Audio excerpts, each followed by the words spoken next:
Hello and welcome to Auto Shenanigans. How the devil are you? Have you had a good week? My name is John and thank you very much for joining me for another exciting episode of Secrets of the Motorway.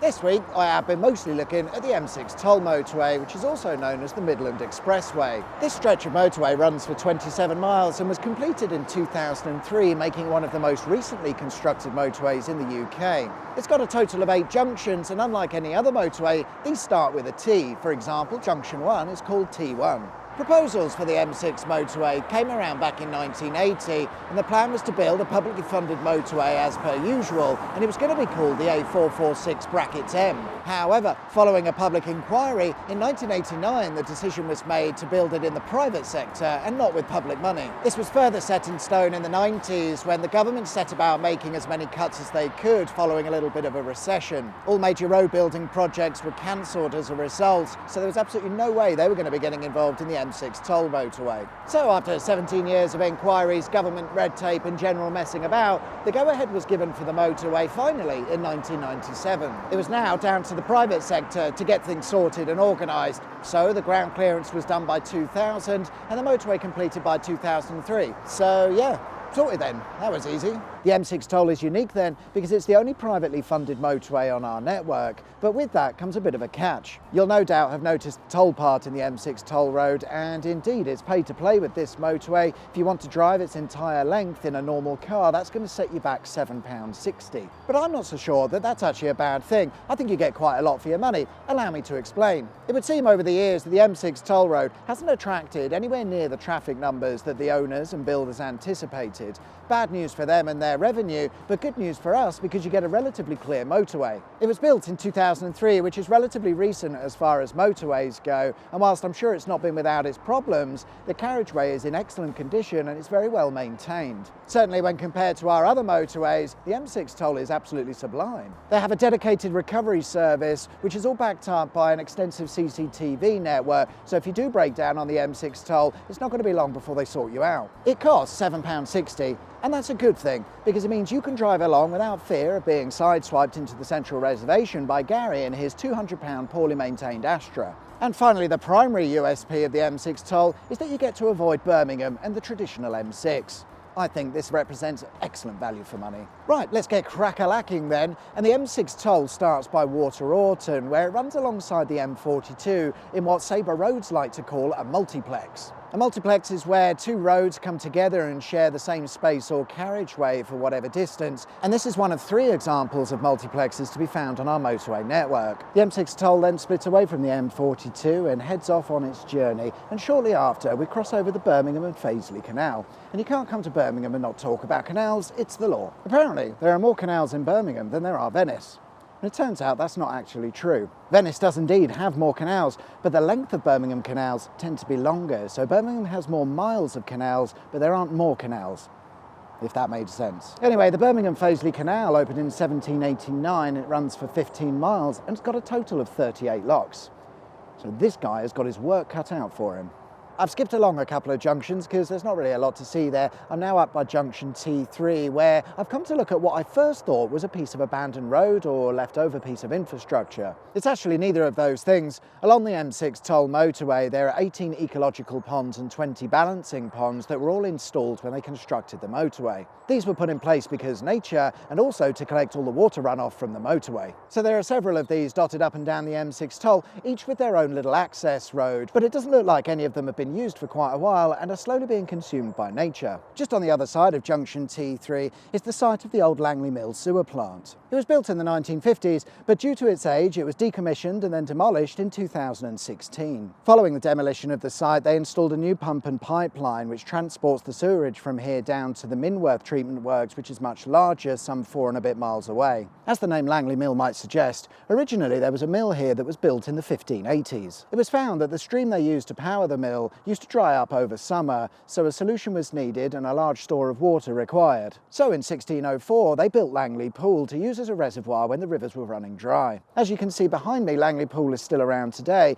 It's now used as a fishing lake and has also been converted to a nature reserve. Sticking with the water-based theme, between junctions T5 and T6 you'll drive under a bridge that appears to be completely pointless because it's got no connections on either side. It's actually an aqueduct built with the intention of carrying the yet-to-be-restored Lichfield Canal. The aqueduct was paid for by the Lichfield and Hatherton Canals Trust, who set about raising the funds upon hearing that when the M6 toll was to be built, it was going to dissect the canal that they'd been working so hard to restore. When constructing the M6 toll, they very kindly put in the foundations for the aqueduct, but the rest of the main structure was going to come down to the Canals Trust to sort, which they did, and since 2003, this aqueduct has sat here awaiting its connection to the waterway. Just next door to the aqueduct and the M6 toll is a field. Yes, today it's just a farmer's field, but this is where the largest collection of Anglo-Saxon gold and silver was discovered, known as the Staffordshire Hoard. We're talking some 4,600 individual items of gold and silver, weighing in at several kilograms. It's believed they were created and buried sometime in the 7th or 8th century.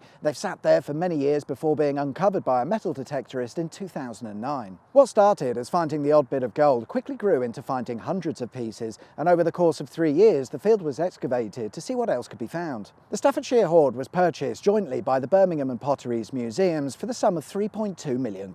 This amount was shared between the landowner and Terry Herbert, the guy who found it in the first place. Not a bad day's work, if you ask me. Between junctions T6 and T7, the M6 toll passes Brown Hills Common. And whilst it's not particularly visible today, on your left you'll pass the site of the Chasewater Stadium Raceway. If you take a look on Google satellite images, you can make out where the oval of the track used to be. Chasewater Stadium opened in 1971 as a greyhound and trotting track. Dogs and horses then, not really my thing, but there was one speedway event that happened here in 1977, where a team made up of British riders competed against a team made up of riders from all around the world in an event that was called Race of the Year.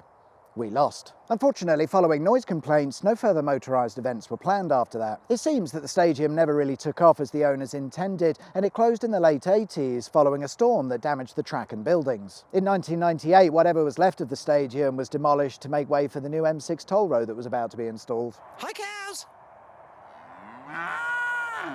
Opposite the raceway is Chasewater, a man-made reservoir built in 1797 to maintain the water levels in the extensive Birmingham canals. In 2006, it was realised that one of the dams here required repair work due to the risk of internal erosion and overtopping of the dam during a storm event. In 2010, the water level of the reservoir was reduced to allow these works to be carried out, and during that process, 2 live mortar shells from World War II were discovered. Running around the edge of Chasewater is the Chasewater Heritage Railway. They run steam and diesel locomotives on their 4-mile track, stopping at 3 main stations with a lakeside halt. The M6 toll runs right past Brown Hills West Station, a station built in a traditional Victorian style. The track lies on a former Midland Railway branch line that was built to serve the collieries across the area.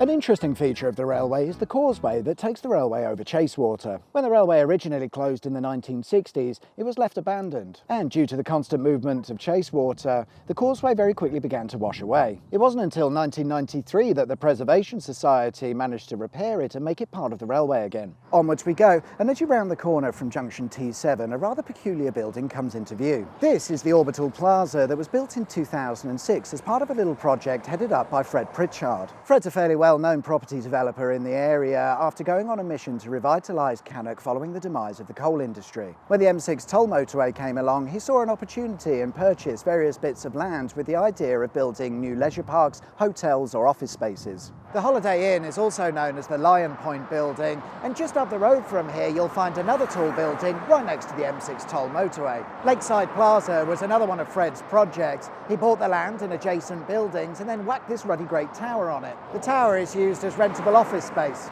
so if you need an office, there's one. Our friend Fred was very much in favour of the M6 toll motorway. He thought it would bring economic growth to the area and also help regenerate an area that was becoming pretty run down. So did it work? Well, Fred's company went bust in 2013 and they looked to sell off the majority of their sites. so I guess not. Not long after leaving Lakeside Plaza, and you reach the end of the M6 toll road where it joins back up with the usual peasant specification M6. Over the next few months, we can expect to see some roadworks beginning because there are plans underway to build a link road from the M6 and the end of the M6 toll road at junction 11 down to junction 1 of the M54. Just by the end of the M6 toll is the site of Saredon Hill Quarry. Psych! Nah, I'm not looking at quarries today. Instead, I've come up to Cannock Chase, an area of outstanding natural beauty, the jewel of the West Midlands, if you will. Actually, I'm on the outskirts, really. I'm up at Hensford Hill, right by the racetrack. Yes, racetrack. It was built in the 1950s on an old reservoir and somehow hasn't been closed down due to noise complaints, nor has it been redeveloped for housing. Good news! And it's here that I shall bid you farewell, so thank you very much for watching. I hope you liked the video. If you did, there's a button specifically for that, and if you haven't subscribed already, please consider doing so. That'd be wicked, sweet, awesome. Enjoy the rest of your week, whatever it is you get up to. My name's John, you've been watching Auto Shenanigans, and I'll see you guys next time for another exciting episode of Secrets of the Motorway. Till then, take care, bye-bye.